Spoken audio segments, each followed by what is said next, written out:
Start करते हैं आज का lectures. Okay, first and second lectures में दो सेशंस के अंदर हमने इलेक्ट्रोमैग्नेटिक वेव की थियरी देखी थी। थियरी के अंदर basic displacement current, electromagnetic wave की प्रॉपर्टीज और 4 इक्वेशंस मैक्सवेल के, और लास्ट इलेक्ट्रोमैग्नेटिक वेव के अलग अलग वेव की प्रॉपर्टी, ये सब कुछ देखा था दो सेशन के 2 लेक्चर्स, यानी कि 4 सेशन के अंदर। अब हमारा ये तीसरा लेक्चर है प्रॉपर, जिसके अंदर मैं एग्जाम्पल सोल्व कराऊंगा। जो 4 से 5 एग्जाम्पल है वो आज मैंने प्लानिंग तो यही था, अब देखो मैंने कॉपी करके ही रखा था कि मुझे एक्सरसाइज भी आज खत्म करनी है, लेकिन एक्सरसाइज आज मैं नहीं कराऊंगा जस्ट बिकॉज वैसे तो मुझे आज लेक्चर ही लेने की नहीं इच्छा हो रही है, क्योंकि विदाउट फॉर्मूला लर्न किए बिना वैसे ही कुछ नहीं पता चलेगा किसी को।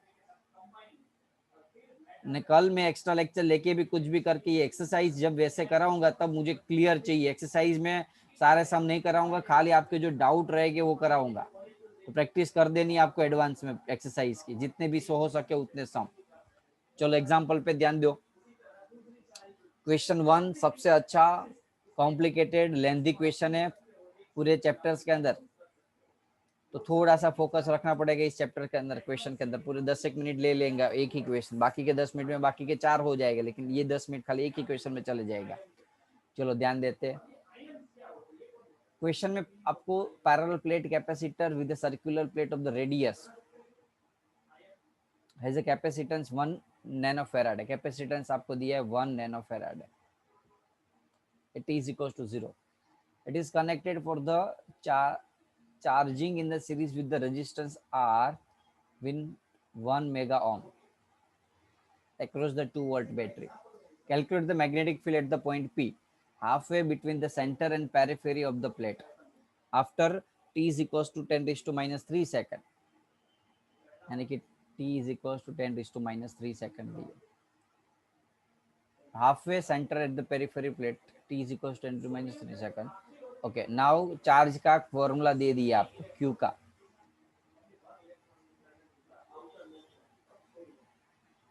e raised to minus t upon tau. अब देखो टाउ की वैल्यू आपको दी है, यहाँ लिखा है time constant tau is equals to C R, तो यहाँ सी आर लिख दो।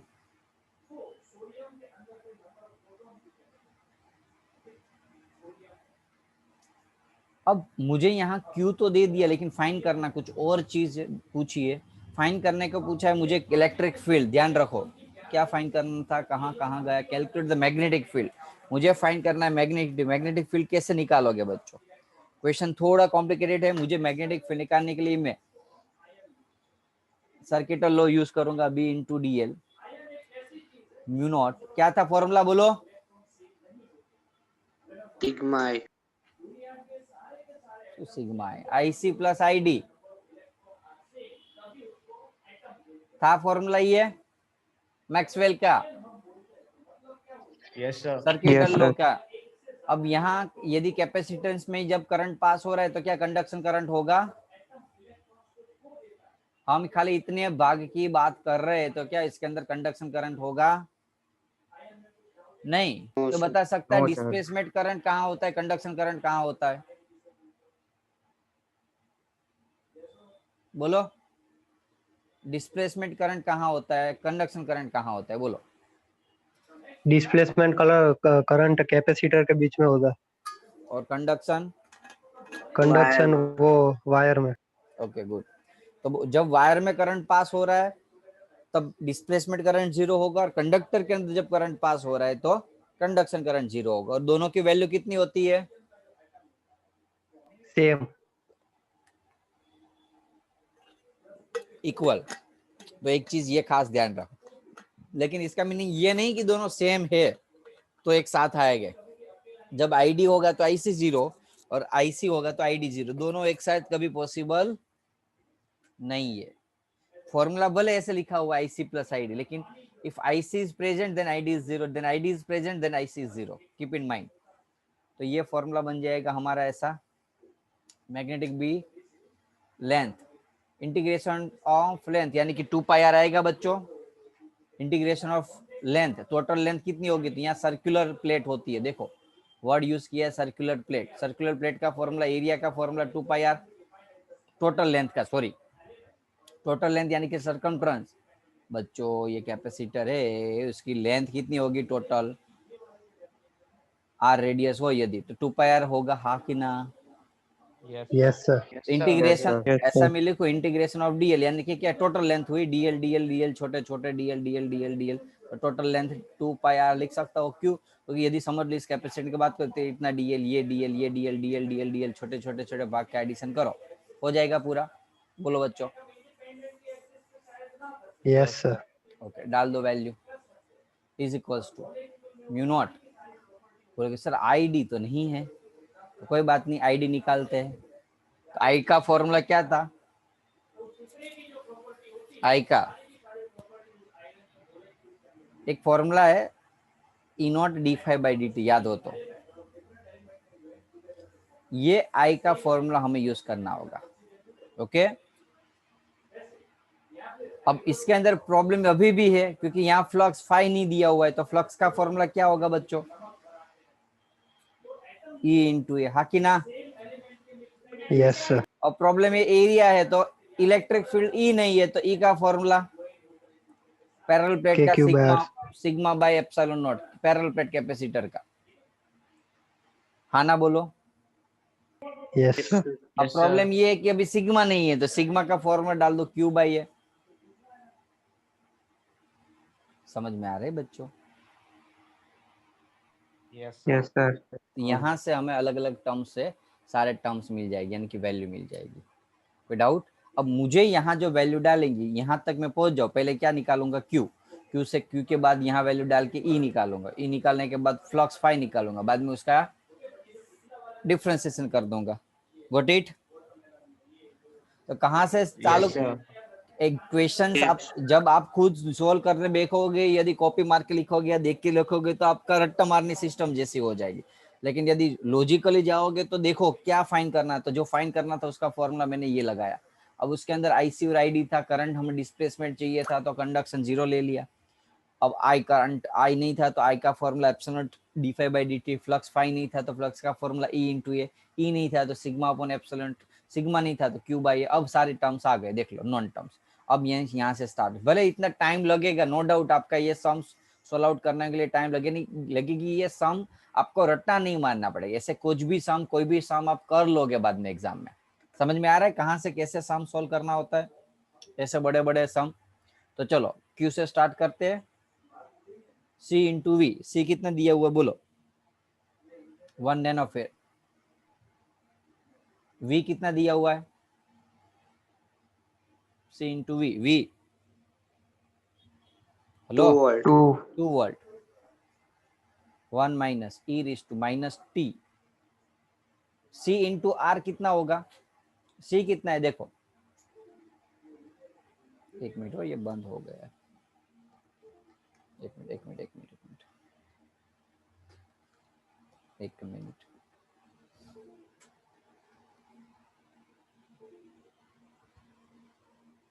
एक मिनट, ओके। सी आर कितना होगा बच्चों? 1 नैनो फेराड है, यानी कि 10 टू माइनस ना, तो आर है 1 मेगा ओम, तो 10 to 6, 10 to minus 3 -3 10 to minus 3। और टी भी देखो 10 टू माइनस 3 दिया हुआ है, हाँ ना? बोलो यार। yes sir. तो 2 into 10 to minus 9, 1 minus e raise to, ये कटिंग हो जाएगा तो ई रिस टू माइनस 1 बचा। आखिर एक मिनट हो, लेकिन प्रॉब्लम ये है कि यदि मैं वैल्यू डाल देता हूँ और यहाँ मुझे डिफरेंशिएशन करना है, तो टी अभी नहीं डाल सकता, पता चला? वेरिएबल है ना, इसलिए टी कांस्टेंट नहीं है अभी, क्योंकि जब फाइनल आंसर आए तब टी की वैल्यू डालनी होती है। इतना रखते हम सर माइनस टी। हाँ हाँ माइनस टी। समझ में आया? मैं क्यू टी नहीं डाला, क्योंकि यदि अभी अभी टी डाल देता तो डिफरेंशिएशन कहाँ से होगा? जैसे कहीं काफी बार आपको ऐसा दिया होता, I is equals to 2t plus t square, Q is equals to, like example for, और फाइंड करो I at t is equals to 2 second. तो बाद में पहले क्या करते थे, इसका डिफरेंशिएशन करते थे, बाद में टी की वैल्यू डाल देते, हाँ कि ना? करंट पूछा है आई, तो यहाँ यदि मैं डायरेक्टली टी डालू तो क्यू कांस्टेंट हो जाएगा, तो करंट कहाँ से मिलेगा डिफरेंशिएशन करूंगा तो? इसलिए अभी मैंने यहाँ टी नहीं डाली। ऐसी छोटी छोटी चीज एग्जाम में ध्यान रखनी पड़ती है, देखो चाहूँ तो मैं अभी, मैंने भी गलती जल्दी जल्दी में कर दी, डाल दिया वैल्यू। ये तो चलो पता चला कि क्यू के बाद का स्टेप था ई और ई के बाद का फ्लक्स था, फ्लक्स में डिफरेंशिएशन करना था, इसलिए पता चला कि टी डालने से कांस्टेंट टर्म हो गया था, तो डिफरेंशिएशन 0 हो जाएगा। समझ में आ रहा है मैं क्या कह रहा हूँ बच्चों? यदि आपको समझ लो क्यू का इक्वेशन दिया है 2t + t² और आपको पूछा है कि फाइंड करंट आई, तो करंट का फॉर्मूला है ना dq/dt। तो आपको पूछा है कि find current I at t = 2 second, तो कैसे करते भाई? आपके डिफरेंशिएशन करते 2 + 2t और बाद में आप i ऑफ 2 t की जगह 2 डालते। समझ में आया मैं क्या कह रहा हूँ बच्चों? Yes sir. तो सेम यही चीज सर। मैंने यहाँ की, यदि मुझे क्यू चाहिए लेकिन मुझे यहाँ फाइनली चाहिए क्या? आई, करंट आई। तो करंट आई के लिए मैं क्यू की जो वैल्यू दी है टी के फॉर्म में है, अननोन फॉर्म में, वेरिएबल फॉर्म में, उसका डिफरेंशिएशन करूंगा और बाद में मैं टी की वैल्यू डाल सकता हूँ। यहाँ ऐसा डायरेक्टली ये टी की वैल्यू 2 डाल नहीं सकता, ऐसा नहीं कर सकता। यदि वो ऐसे करूंगा तो मुझे एवरेज वैल्यू मिलेगी। ओके, ध्यान रखना ये चीज। और एवरेज के लिए भी एटलीस्ट 2 टर्म्स चाहिए, खाली टी सिंगल वैल्यू नहीं चाहिए। तो पहले मैंने ऐसे इजी रखूंगा। चलो क्यू मिल गया, बाद में क्या करेंगे बच्चों? ई का फॉर्मूला डाल देता हूँ। ई का ये डायरेक्टली फॉर्मूला डाल दो अब तो, Q/ε0 है। Yes sir. क्यू की वैल्यू है 2 × 10⁻⁹ 1 - e⁻t/10⁻³ सम लंबा है लेकिन हार्ड नहीं है। ε0 का ε0 पाई का एक एरिया का फॉर्मूला πr² होगा बच्चों। Yes sir. अब प्लेट की रेडियस कितनी दी है? 1, तो 1 का स्क्वायर 1 हो गया। बोलो सर ए एम જ રાખો ને તો ઓલા પાઈ વાળા ફોર્મ્યુલામાં કટ થઈ જાય। हाँ सर, 5 में कट થઈ જશે। क्या? ये હાથ એમ ન રહેવા દો, ચલો એ સારું છે, કટ થઈ જશે। ओके चलो ई की वैल्यू मिल गई। अब ये ई की वैल्यू फ्लक्स के फॉर्मूला में डाल देते हैं। फ्लक्स यानी कि ई इंटू ए। पता चल रहा है ना बच्चों? एक मिनट नहीं होगा बेटा। यहाँ ये हमने इलेक्ट्रिक फील्ड कैपेसिटर की ली है और ये फ्लक्स मिलेगा हमें, एक मिनट, फ्लक्स इस पॉइंट का लेना है तो पैरेलल प्लेट कैपेसिटर और फ्लक्स में एरिया लेना होगा, ये वाला नहीं होगा ना। देखो हमें ये एरिया लिया प्लेट कैपेसिटर का और हमें जो फाइनल फ्लक्स फाइंड करना है, फ्लक्स इस पॉइंट का फाइंड करना, तो ये एरिया लेना पड़ेगा। तो ये एरिया, ये एक्चुअली कैपेसिटर का एरिया है, ये वाला रेडियस 1, और जो लेना है ना पी का फ्लक्स यानी कि इस एरिया, इतना एरिया, ये डिस्टेंस से 0.5 मीटर से जितना हो रहा है आसपास का, वो हम एरिया लेंगे। पता चला मैं क्या बोल रहा हूँ? दोनों एरिया सेम नहीं है यहाँ। समझ में आया बच्चों? Yes sir. लाइक जरूरी नहीं है कि समझ लो इलेक्ट्रिक फील्ड ई है तो ये ऐसे निकल रही है, तो जरूरी है कि पूरी की पूरी हमें फ्लक्स इतना फाइंड करना हो तो हम फ्लक्स के फॉर्मूला में इतना ही एरिया डालेंगे, ये वाला। समझ में आ रहा है ना? स्फीयर था तो नहीं, हम काफी बार करते थे भाई T is equal to sorry R is equal to 2 centimetre के लिए फ्लक्स कितना होगा, तो हमें एक्चुअली बाद में एरिया इतना ही लेना था, मतलब फ्लक्स बाहर जा रहा है लेकिन हमें तो इतना ही लेना था। समझ में आ रहा है बच्चों? Yes sir. तो इसीलिए याद यहाँ एरिया कट नहीं होगा तो एरिया डालना ही पड़ेगा। तो क्या आया था? पाई आया था ना हमारा, पाई1² पाई। अब ये ई इंटू, अब बोलोगे सर यहाँ आर की वैल्यू कौन सी डालोगे? तो यहाँ आर की सॉरी ये जो πr² फॉर्मूला डालोगे E is equals to πr², यहाँ आर की वैल्यू कौन सी डालोगे? 0.5। पता चला? ये वाला छोटा वाला सर्कल इतना, क्योंकि मुझे ओ पॉइंट से पी पॉइंट का ही सर्कमफ्रेंस लेना है। 0 से पी का डिस्टेंस कितना दिया हुआ है? देखो 0.5। और ये पैरेलल प्लेट कैपेसिटर में जो ये स्क्वायर दिया था वो दिया था 1। समझ में आ रहा है बच्चों? Yes yes sir. कॉन्सेप्ट अच्छा है। और ये शाम खुद कितनी भी मेहनत करोगे तो भी सॉल्व नहीं होगा एग्जाम में, यदि अच्छे से प्रैक्टिस नहीं की तो। पूरे चैप्टर का सबसे अच्छा क्वेश्चन है ये, भले एग्जाम ओरिएंटेड नहीं है लेकिन है अच्छा, क्योंकि इस चैप्टर में से 3 मार्क्स का न्यूमेरिकल बहुत कम चांसेस है। पाई आर की वैल्यू 0.5 डाल दो तो सॉल्व कर दोगे तो कुछ वैल्यू मिलेगी आपको बच्चों। पाई कट हो गया, देख लो hello hello. Yes Yes, sir. sir. तो I Yes, flux sir. Phi कितना मिला आपको? फ्लक्स फाई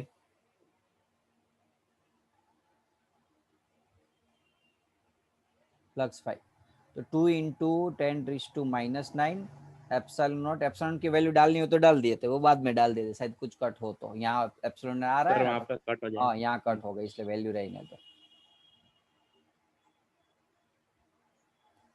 और पाई पाई होगा 0.25 सेंटीमीटर होगा शायद, सेंटीमीटर में ये सारे डेटा। एक मिनट हो, मीटर है। ना मीटर ही है, रहने दे। Meter, yes, sir. चलो फ्लक्स मिल गया आपको। अब फाइंड करना है हमें I e naught d phi by D t. E naught d phi by D t में कॉन्स्टेंट टर्म को बाहर निकाल लो। 2 इंटू 10⁹ 0.25 अपॉन एप्सिलॉन नॉट। तो बच्चा क्या बच्चों? ये वाली वैल्यू बची। Hello yes sir. Yes Yes, sir. sir. तो अब ये सारे एप्सिलॉन एप्सिलॉन कट हो जाएगा, यहाँ कुछ करोगे तो वैल्यू मिलेगी। ये कितना आएगा? तो 1 का डिफरेंशिएशन तो 0 हो जाएगा, माइनस ई रिश टू एक्स का फॉर्मूला क्या होता है? ई रिश टू एक्स का, ई रिश टू एक्स होता है बच्चों। तो ई रिश टू 2x का क्या होता है? ई रिश टू 2x इंटू 2 होगा बच्चों। Hello yes yes sir. Sir. तो यहाँ जो एक्स्ट्रा Yes, टर्म है, sir. एक्स्ट्रा टर्म है वो मल्टीप्लाई हो जाएगा यहाँ। Yes sir. हाँ एक्स्ट्रा टर्म में कौन सी वैल्यू है? माइनस -1/10 -1/10⁻³ माइनस और माइनस माइनस प्लस हो जाएगा। ऑलरेडी यहाँ माइनस था, देखो 0 1 का 0 माइनस, और इसका हो जाएगा 10⁻³ ये एक्स्ट्रा चीज थी, और बाकी बचा इज यूजुअल रहने देंगे हम, जैसे कि ये किया था। e⁻²x का क्या होगा? e⁻²x ले रहने दिया, और 2x का डिफरेंशिएशन वापस किया 2। जो कांस्टेंट टर्म एक्स्ट्रा चीज थी जो 2 था वो हमने, जैसे यहाँ 2 की जगह एक्स्ट्रा चीज क्या थी? -1/10⁻³ इंटू e⁻t/10⁻³। ओके ये वैल्यू सॉल्व करोगे तो कुछ फिक्स वैल्यू मिल जाएगा। अब आप यहाँ क्या कर सकते हो? टी की वैल्यू डाल सकते हो बच्चों, डाल दोगे? Yes sir. तो आईडी मिल गया आपको, आईडी मिल गया। तो अब देखो, अब सारे फॉर्मूला है आपके पास। Electric magnetic field B into 2πr is equal to μ0 into ID. तो बी की जगह बी को मेन बना लो, बाकी सारे वैल्यू आपके पास है 2πr μ0 और आईडी कर लोगे खुद। अब कुछ बाकी नहीं, देखो B 2πr is equal to μ0 ID. तो बी की वैल्यू फाइंड करनी है, μ0 आईडी अपॉन 2πr कर लोगे ना खुद से? हुए तो सर यहाँ पे आर की वैल्यू 0.5 लेनी है ना? कौन सी जगह? हाँ यहाँ तो 0.5 ले गया। गॉसियन सरफेस का लेना होगा, होता है ना, याद करो गॉसियन सरफेस का फॉर्मूला। एम्पियर लूप, यहाँ सॉरी सर गॉसियन नहीं है, यहाँ एम्पियर लूप आएगा। तो एम्पियर लूप हमने कहाँ लिया था? ये बीच वाला, यहाँ से एम्पियर लूप लिया था। जब एम्पियर लूप आए तो ये 0.5 मीटर रेडियस लेना है। और कैपेसिटर की बात हो, कैपेसिटर की बात हो तो रेडियस कितना लेना है? 1 लेना है। डाउट बच्चों? No sir. यहाँ 0.5 डाल देना, तो बाकी सारे वैल्यू डालोगे तो आपको बी की वैल्यू मिल जाएगी। थोड़ा टाइम ज्यादा ले लेगा, अदरवाइज में करा देता आपको। ओके खाली कैलकुलेशन बाकी था। कोई डाउट बच्चों सम में? फिर से रिपीट करा रहा हूं। देखो फाइंड करना था फील्ड, तो फील्ड का ये फॉर्मूला लगाया B into d l μ0 IC plus ID. IC की वैल्यू 0, आईडी नहीं था मेरे पास। आईडी के लिए एप्सिलॉन नॉट d5/dt का फॉर्मूला डाला। तो एप्सिलॉन नॉट की वैल्यू कांस्टेंट होती है, लेकिन फाई की वैल्यू नहीं होती। तो फाई का फॉर्मूला e इंटू ए डाला। e इंटू ए के अंदर ए था πr², लेकिन e नहीं था, तो e के अंदर एक सिग्मा अपॉन एप्सिलॉन डाला। सिग्मा था, एप्सिलॉन नॉट की वैल्यू कांस्टेंट, लेकिन सिग्मा नहीं था, तो सिग्मा की जगह q/a डाला। q की वैल्यू मैंने यहाँ डिराइव की, देख लो यहाँ। ओके क्यू की वैल्यू निकाली, बाद में क्यू की वैल्यू डाल दी, तो यहाँ ई की वैल्यू मिल जाएगी। ई की वैल्यू डाल दी, बाद में फ्लक्स मिला, फ्लक्स के बाद करंट मिला, और करंट के बाद ये जो फॉर्मूला था इसके अंदर मैंने वैल्यू डाल दी, तो बी मिल गया। कोई डाउट बच्चों? No sir. No sir. Number का देख लेते हैं। A plane electromagnetic wave of the frequency 25 megahertz travels in the free space along the x direction. देखो क्या दिया हुआ है आपको, ई दिया हुआ है 6.3 जेक, फ्रीक्वेंसी दी है 25 मेगाहर्ट्ज, फाइंड करना है बी। और बी, ई और एफ का कोई रिलेशन है बच्चों? बी, ई और एफ का देखो, हेलो सोचो तो, बी, ई, एफ का कोई रिलेशन है हमारे पास? हेलो, है? नहीं है, क्योंकि इन लोगों ने जानबूझ के कंफ्यूज करने के लिए ही एफ की वैल्यू दी है। बोलो ई और बी का रिलेशन है? Yes sir. Yes sir. बोलो कौन सा था? B by E equal to C. Common logic. तो मैंने आपको यही क्वेश्चन मैंने पूछा था, ई एफ बी का रिलेशन था तो आप कंफ्यूज हो गए, लेकिन मैंने पूछा ई और बी का है तो हाँ, यानी कि एफ वैसे कंफ्यूज करने के लिए ही आपको दिया है। तो काफी बार ऐसा घबराना नहीं है कि वैल्यू दी है तो कुछ उसका यूज होता है होगा, हम रॉन्ग हो गए। समझ में आ रहा है बच्चों? काफी बार ये एक्स्ट्रा इन्फॉर्मेशन कंफ्यूजन करने के लिए दे दी होती है। तो कॉमन लॉजिक के बी फॉर्मूला क्या था? ई बाई बी था, बी बाई ई नहीं था, ई बाई बी था I think, is equal to C. सही ना? Yes sir. तो E by B is equal to C, आपको फाइंड करना है बी, तो B is equal to E by C. E की वैल्यू 6.3, सी की वैल्यू 3 इंटू 10 3 into 10⁸. कर लोगे खुद। Yes sir. Okay, magnetic field मिल गई, कोई डाउट? तो what is B at that point, ये मैग्नीट्यूड मिला। शायद आपको एग्जाम में ऐसा भी पूछ सकते हैं कि what is the direction of magnetic field, तो बता सकते कहाँ होगा? तो याद करो बी और ई एक दूसरे से ऑलवेज परपेंडिकुलर होते हैं, हाँ कि ना? Yes, sir. अब देखो वेव कहाँ जा रहा है? एक्स डायरेक्शन में। ओके, इलेक्ट्रिक फील्ड कौन सी डायरेक्शन में है? Y direction. वाई डायरेक्शन में है। तो ई यहाँ है, आपको पता है ना ई और बी परपेंडिकुलर होता था, याद करो। ड्राइंग थोड़ा प्रॉपर नहीं आती, अदरवाइज में समझा देता। ये ऐसे थी कुछ कि उल्टी बना दी मैंने? सॉरी, आती नहीं है ड्राइंग फिगर 3D के अंदर, लेकिन समझ लो आप। ओके, इलेक्ट्रिक फील्ड ऐसे, बी ऐसे, और उसका जो वेव से वो कहाँ जा रहा था? एक्स डायरेक्शन में ऐसे। यानी कि ई की वैल्यू कौन सी डायरेक्शन में है? जे डायरेक्शन में। मूवमेंट आई डायरेक्शन में, तो बच्चा कौन सा? बी, के डायरेक्शन। क्लियर? तो आंसर के बाद के लिख लो तो आपको वो मैग्नीट्यूड के साइड वैल्यू मिल जाएगी बी के। हेलो, फिर पता Yes, चला sir. ना Yes, sir. यार, हाँ ना बोलते रहे ना यार। चलो 8.3 मैग्नेटिक फील्ड का ये रिलेशंस का फॉर्मूला दिया है, B is equal to 2 into 10⁻⁻7 sine 0.5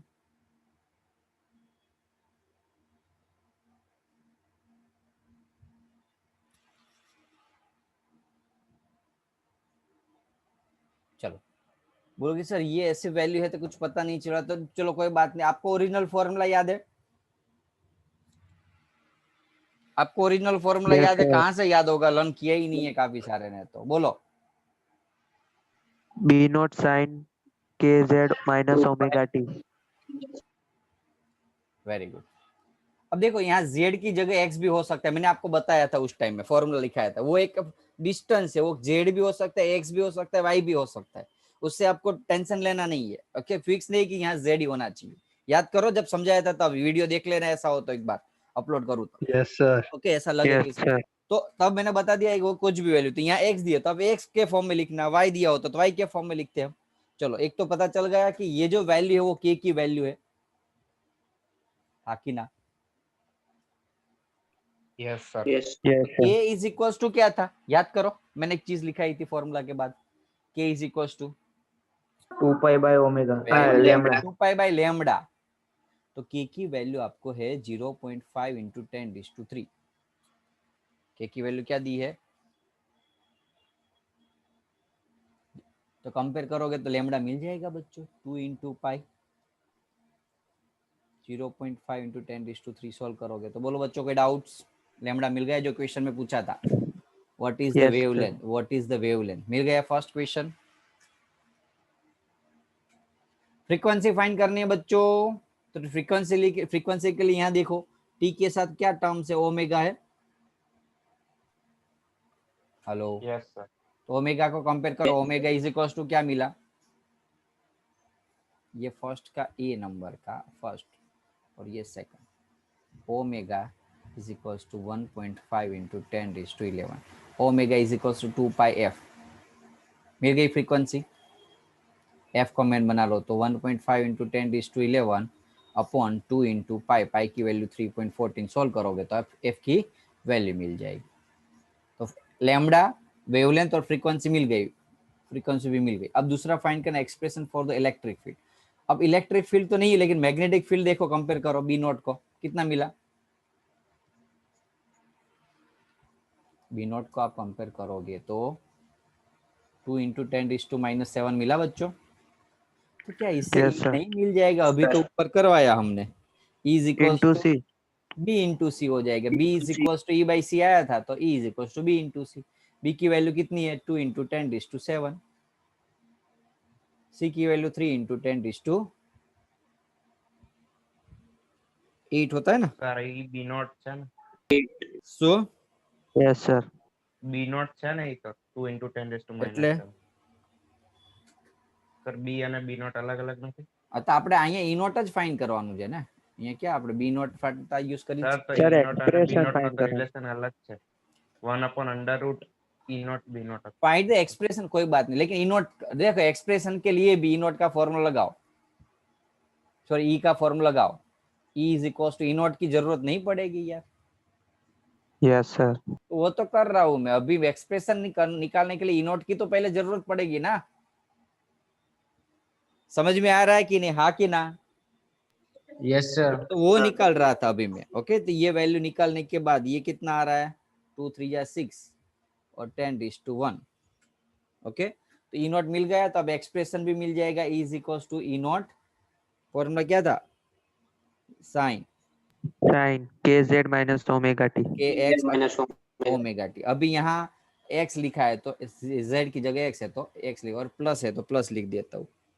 okay, वो लोग सर यहाँ ऐसा क्यों, देखो ये क्या है, ओमेगा टी एक फेस है, तो फेस आगे भी हो सकता है और पीछे भी हो सकता है, तो प्लस की साइन ये डिपेंड कर रहा है कि फेस आगे है कि पीछे है। ओके, यहाँ फेस के बारे में कुछ बताया नहीं, अदरवाइज यदि पूछा होता तो हमें लिखना पड़ता कि पीछे है, ऐसा माइनस है ना इसलिए। चलो, तो ई नॉट आपको मिल गया, साइन। अब ये तो क्या करोगे, ऊपर वाला जो था ना वही सेम टू सेम डाल दो, ई के अंदर जो साइन के अंदर ये जो बैठा था पीछे का, हाँ कि ना, कल कर सकते हो ना ऐसे value same, Yes, sir. Expression है तो Yes, ऐसे sir. डाल देना होता है, तो कर लोगे खुद, कर देता हूँ। चलो 0.5 10⁻3x प्लस कितना था 5 10 3 1 5 10 11। बोलो कोई डाउट सम में, No, sir. देख लो एक बार। बी दिया था, तो ये जो इक्वेशन था उसको ओरिजिनल इक्वेशन के साथ कंपेयर किया तो के और ओमेगा मिल गया। के का फॉर्मूला था 2 पाई बाय लेमडा और ओमेगा का फॉर्मूला था 2 पाई एफ। तो फॉर्मूला के साथ कंपेरिजन किया तो इससे लेमडा और एफ मिल गया, जो फर्स्ट इक्वेशन फर्स्ट क्वेश्चन में पूछा है ए के अंदर। बी के अंदर पूछा है एक्सप्रेशन, एक्सप्रेशन के लिए मुझे समझ लो मैं एक्सप्रेशन ये डालता तो भी मेरे पास ई नॉट की वैल्यू नहीं थी, तो ई नेट की वैल्यू बी नॉट की वैल्यू से मिल जाएगी। ओके, और वैल्यू डाल दी। कोई डाउट था सम में?